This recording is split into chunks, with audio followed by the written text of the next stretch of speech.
Olá, muito bom dia. Meu nome é Edemir Aguiar, eu sou advogado e pastor do Ministério Voz do que Clama no Deserto. Eu quero abençoar a sua vida com uma mensagem fundamentada aqui no livro de Atos, no capítulo 16, no verso 16 ao 18, que diz o seguinte: aconteceu que, indo nós para o lugar de oração, nos saiu ao encontro uma jovem possessa de espírito adivinhador, a qual, adivinhando, dava grande lucro aos seus senhores. Seguindo a Paulo e a nós, clamava dizendo: esses homens são servos de Deus Altíssimo e vos anunciam o caminho da salvação. Isso se repetia por muitos dias. Então Paulo, já indignado, voltando-se, disse ao Espírito: em nome de Jesus Cristo eu te mando, retira-te dela. E ele na mesma hora saiu.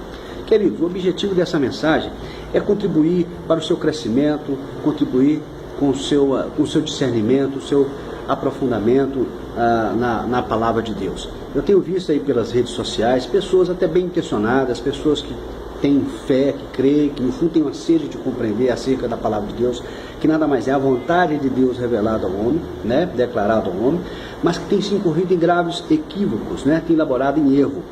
E quando você é princípio do silogismo, que quando você elabora sobre uma premissa que seja falsa sequer, a conclusão necessariamente também é falsa. Aqui, nessa passagem, nós vemos uma moça, uma jovem, que tinha um espírito de adivinhação.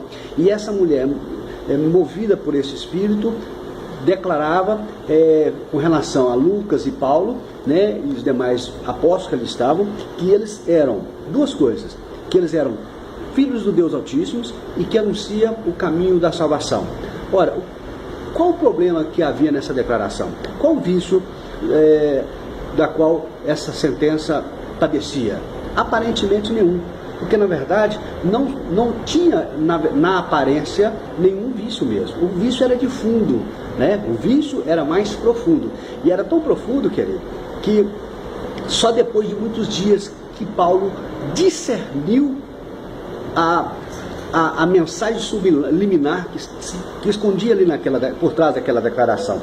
Só depois de muitos dias, porque tem vícios que são tão sutis que a gente não consegue discernir de imediato. Mas depois de muita oração, depois de muita meditação, reflexão, o Espírito Santo vai afastando toda dúvida e nos revelando o que está por trás de determinadas coisas. Nós vemos aqui que o apóstolo Paulo, ele expulsa o demônio daquela moça, né? Ele não aceitou aquelas palavras, em que pese elas guardar alguma semelhança com a palavra de Deus, né? Em que pese elas serem verossímeis, em que pese elas terem aparência de verdadeira, porque eles eram sim servos de Deus Altíssimo e que pregavam o caminho da salvação. Mas por que Paulo então rejeita essa sentença, essa declaração? Paulo não aceita aquelas palavras, porque Paulo foi discernido pelo Espírito Santo que a fonte daquela revelação não era o Espírito Santo de Deus, mas aquela mulher fazia aquelas declarações, emitia aquelas sentenças inspirada pelo espírito de adivinhação, né? Que tendo um espírito de adivinhação como fonte. E isso era motivo suficiente para Paulo não aceitar. E hoje eu tenho visto muitos irmãos, né, sinceros, honestos, até evangélicos, por serem incautos, às vezes por falta de mais aprofundamento, mais experiência com o Senhor, mais discernimento, tem compartilhado mensagens de Chico Xavier, mensagens segundo o espírito, o espiritismo, né? Como se fosse palavras boas, né? Você deve fazer que nem Paulo, meu querido. Você deve rejeitar, repreender tudo aquilo que não tem fonte na revelação, que não tem fonte de revelação, o Espírito Santo de Deus, não é? Não basta ter uma aparência, não basta ter uma aparência de verdade, tem que ser a verdade, né? É impossível conciliar a Bíblia segundo o Espiritismo com a Bíblia segundo o Espírito Santo de Deus, né? Porque as fontes são diferentes.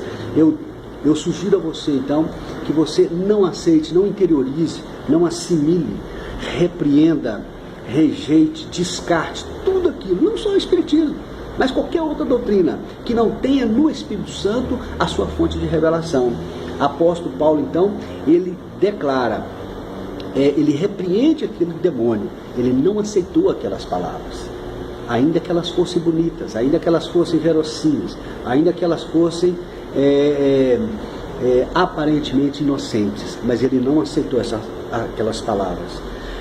Eusébio de Cesareia, um dos historiadores da igreja, que viveu no século II, III depois de Cristo, ele diz que o apóstolo João ia se banhar em determinado rio, em algumas águas, quando ele avistou um herege muito conhecido naquela época, tal de nome Marcião. E quando ele avistou aquele homem, ele de pronto ele se recusou. E eles perguntaram por que ele não ia mais tomar banho. Ele disse: quem sou eu para me banhar nas mesmas águas em que se banham um herege? Hoje, não satisfeito em se banhar nas mesmas águas da heresia, muitos têm bebido da fonte da heresia. Queridos, em nome de Jesus, eu deixo essa palavra para você. Só o Espírito Santo de Deus pode conduzir o homem no caminho de toda a verdade. Satanás, ele tem condições de emitir alguma coisa que seja aparentemente verdadeiro, porque ele esteve na verdade, mas ele não firmou na verdade.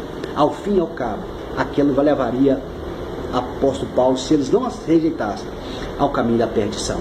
Não aceite outra palavra que não seja aquela revelada pelo Espírito Santo de Deus, porque há um princípio do direito, e eu sempre trago aqui algumas categorias do direito e de outros ramos da ciência para explicar, mas há um princípio, que a interpretação, a hermenêutica autêntica, é aquela feita pelo próprio legislador.